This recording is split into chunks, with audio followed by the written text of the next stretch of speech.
Welcome to BWC News. I am Elizabeth. In today's turbulent international situation, the political, economic and financial games of various countries are intensifying. The United States, the former global hegemon, is facing an unprecedented financial crisis. And China, the rising dragon of the East, is wielding a financial stick with sharp tricks.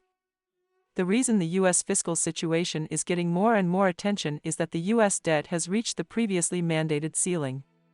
According to the U.S. Treasury Department, the U.S. debt ceiling is at $3.1 trillion, but today it has long exceeded that figure. Therefore, the U.S. needs to decide how to solve this problem in a short time, especially when facing a huge crisis. In the context of the current dollar hegemony, China has continuously sold 457.3 billion U.S. bonds and massively increased its gold holdings.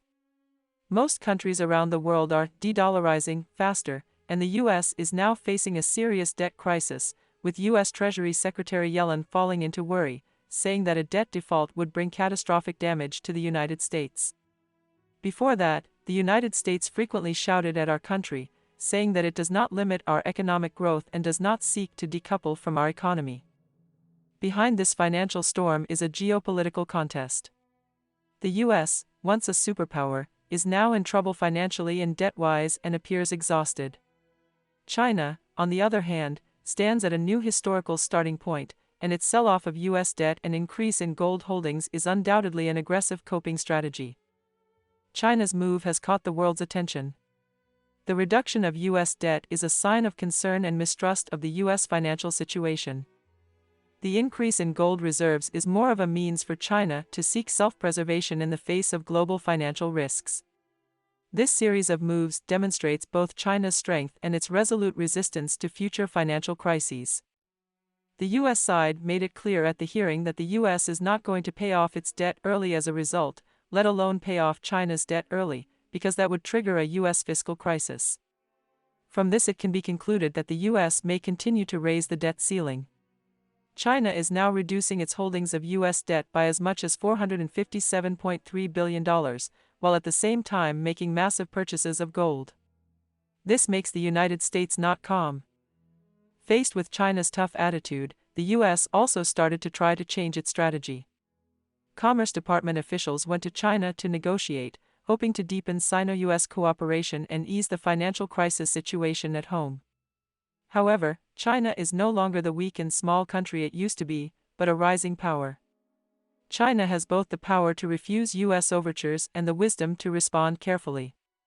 For China this time the United States to seek the opportunity to talk to China, which is the same as the right to speak to China, can or cannot talk to China, which requires a nod from China to complete. If the U.S. still wants to take advantage, with the attitude of making China suffer, then China will also firmly reject the behavior of the United States. In this global financial game, China's policymakers have shown unprecedented decisiveness and wisdom. Selling U.S. debt and increasing gold holdings are both balancing foreign exchange reserves and hedging risks. This strategy not only reflects the Chinese government's keen grasp of the international situation, but also demonstrates the country's determination and commitment in the face of the financial turmoil. The U.S. fiscal crisis is intensifying, and the debt problem has long become an unbearable burden. In this huge financial crisis, the United States, like a snowball, is sinking deeper and deeper.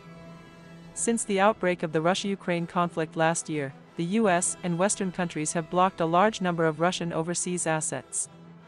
In this context, more and more countries realize the potential danger of the U.S. hegemony and have bought a lot of gold and sold off their U.S. debt to the outside world on a large scale. Now, the U.S. side of the high debt, economic problems continue to aggravate, and hope that China to increase its holdings of U.S. debt, to help it survive the crisis, is really a good dinner to smash the pot dream, but at this time, China is busy selling U.S. debt, the world is busy de-dollarization, how can be as they wish? Biden, Yellen, and other senior U.S. really should wake up and face the reality. In the past, because of the status of the dollar, countries bought U.S. debt because of its safety and liquidity. But as the Fed continues to raise interest rates, the United States' increasingly serious inflation, the fermentation of the Silicon Valley bankruptcy, the United States is now like a constantly inflated balloon, do not know when it will burst. so countries around the world are trying to find ways to avoid the dollar. One of the methods, in addition to try to use non-dollar currency, also includes the sale of U.S. debt. The 7 Western countries, excluding the United States itself, Japan, Germany, Britain, France, Italy, Canada, are selling U.S. treasuries, which were friendly allied countries. This wave of operations, so that the U.S. side itself did not expect. Originally, there is no long-lasting friendship between countries. Once the interests of their own country must first ensure that their own country is not harmed. This can also be derived from the degree to which the dollar is not seen as serious.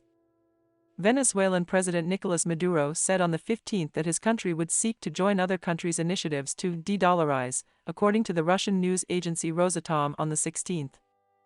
Maduro said on a TV show that Venezuela intends to go down the path of economic de-dollarization, considering that the U.S. uses the dollar as a means of sanctioning other countries.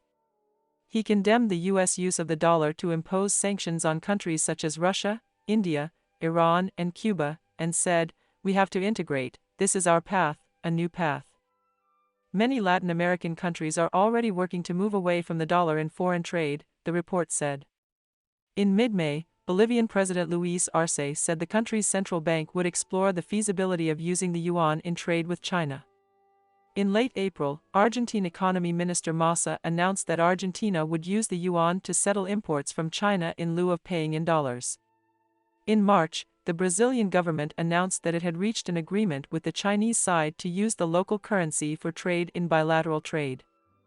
Just a few months before, Brazil took the lead in proposing the use of the local currency as the settlement currency for our trade transactions.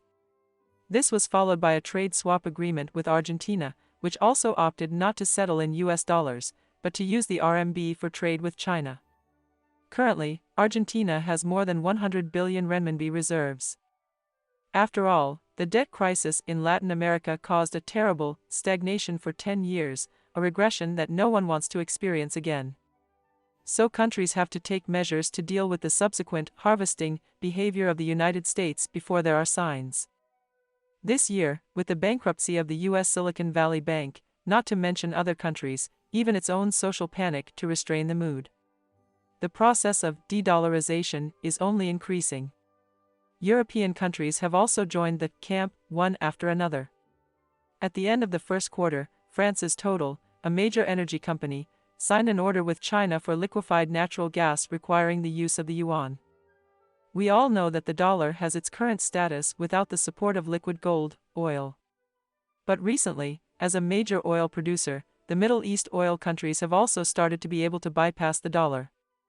Saudi Arabia has repeatedly expressed its willingness to remove the dollar and settle in other countries' currencies. Iraq has also agreed to receive and pay in yuan when dealing with our country. It can be said that if even these major oil countries choose to go to the dollar, for their own fire has been lit in the United States, it is undoubtedly fuel for the fire.